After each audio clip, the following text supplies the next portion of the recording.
تلاوت کی، ان کی ان آیت مطالعہ میں اللہ تعالیٰ نے ظالموں کے عمل پر جو ان کی مداوت ہے، اللہ تعالیٰ نے ان پر ان کی توبیخ فرمائی اور ان کو رجز فرمایا اور ارشاد فرمایا کہ ہرگز گمان نہ کرو کہ ظالم جو ہے وہ بچ جائے گا، کیونکہ ظالم جب ظلم کرتا ہے تو وہ یہ سمجھتا ہے کہ میں ہی سب کچھ ہوں، میں جو کر رہا ہوں مجھے کوئی روکنے والا نہیں۔ اس لیے میں نے کل آپ کی خدمت میں عرض کی تھی کہ قیامت کے دن ان ظالموں کے ساتھ کیا ہونے والا ہے، یہ اللہ کے قرآن نے بتایا ہے۔ فرمایا یوم انما یؤخرہم لیوم تشخص فیہ الابصار، ہم ظالم کو ڈھیل دیے جا رہے ہیں کہ تو اور ظلم کر لے، تو ظلم کرتا جا، تیرے پاس جتنی طاقت ہے تو اپنی طاقت استعمال کر لے، پھر ہم تجھے پکڑیں گے تو سمندر میں غرق کر دیں گے، پھر ہم پکڑیں گے تو سر میں جوتے مروا کے تجھے ماریں گے، ہم تجھے پکڑیں گے تو ایسی بیماری میں مبتلا کر دیں گے کہ تو اپنی زندگی سے بیزار ہو جائے گا۔ اللہ اکبر کبیرہ۔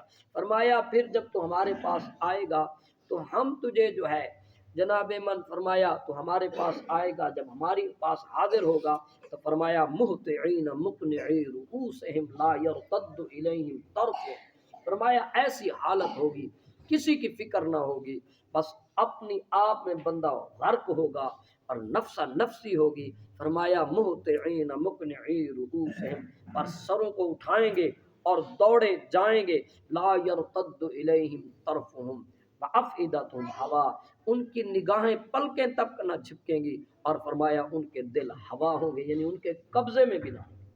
وانذر الناس، آخو ذرا سبحان اللہ، فرمایا اے محبوب ڈراؤ لوگوں کو کہ آنے والا وقت کتنا سخت ہے، جس کے بارے میں تو سنتا اور پڑھتا ہے، اس وقت کے بارے میں محبوب ان کو بتلاؤ کہ وہ دن کیسا سخت ہے۔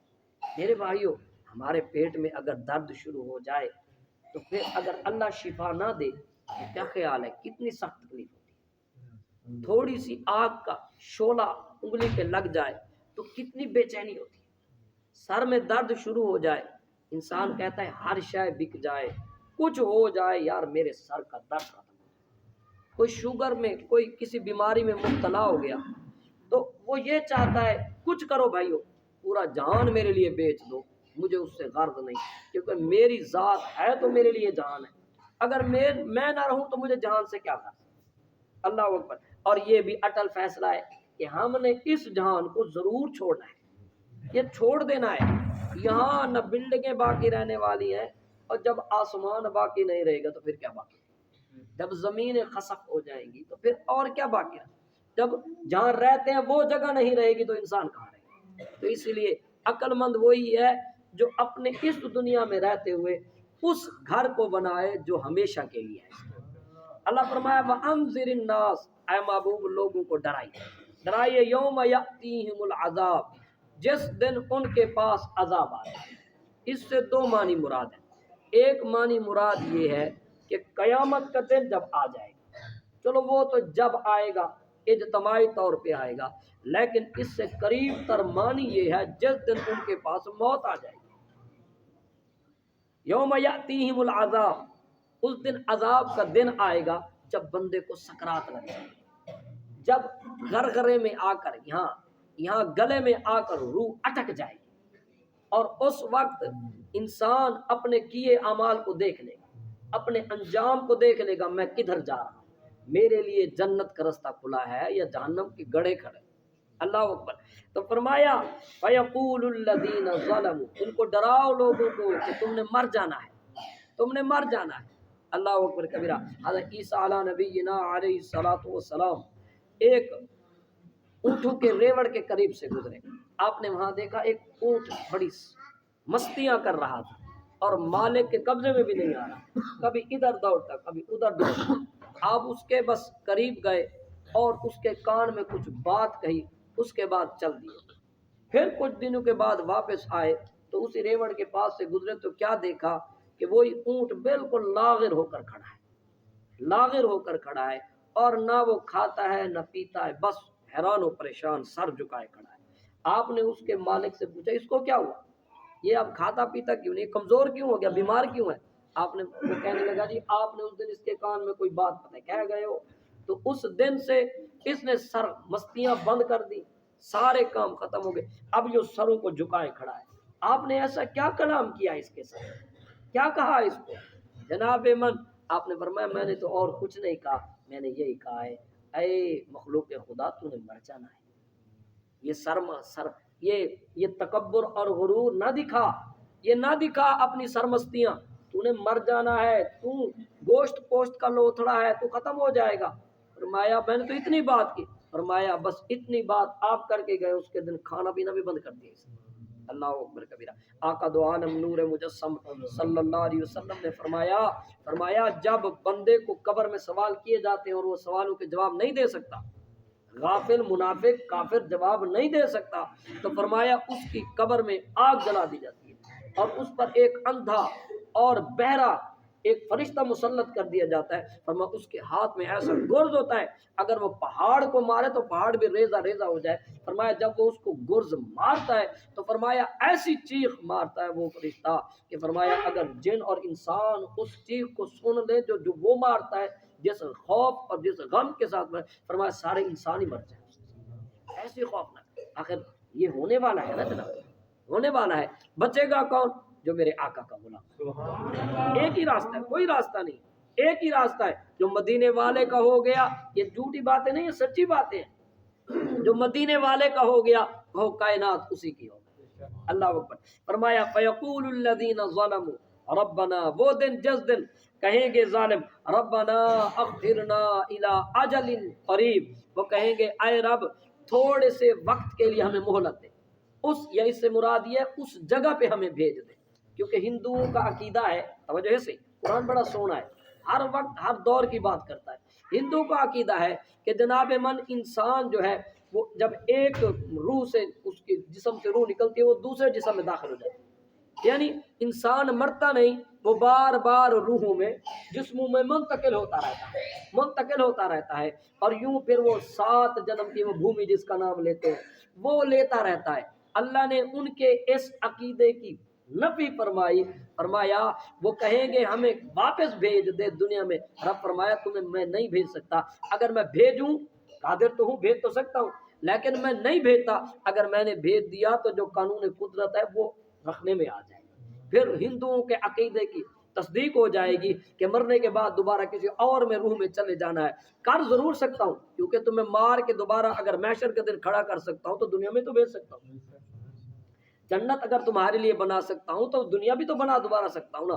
فرمایا الی اجل قریب, وہ کہیں گے اے ہمارے ربنا ابصرنا وسمعنا فرجعنا نعمل صالحا انا موقنون.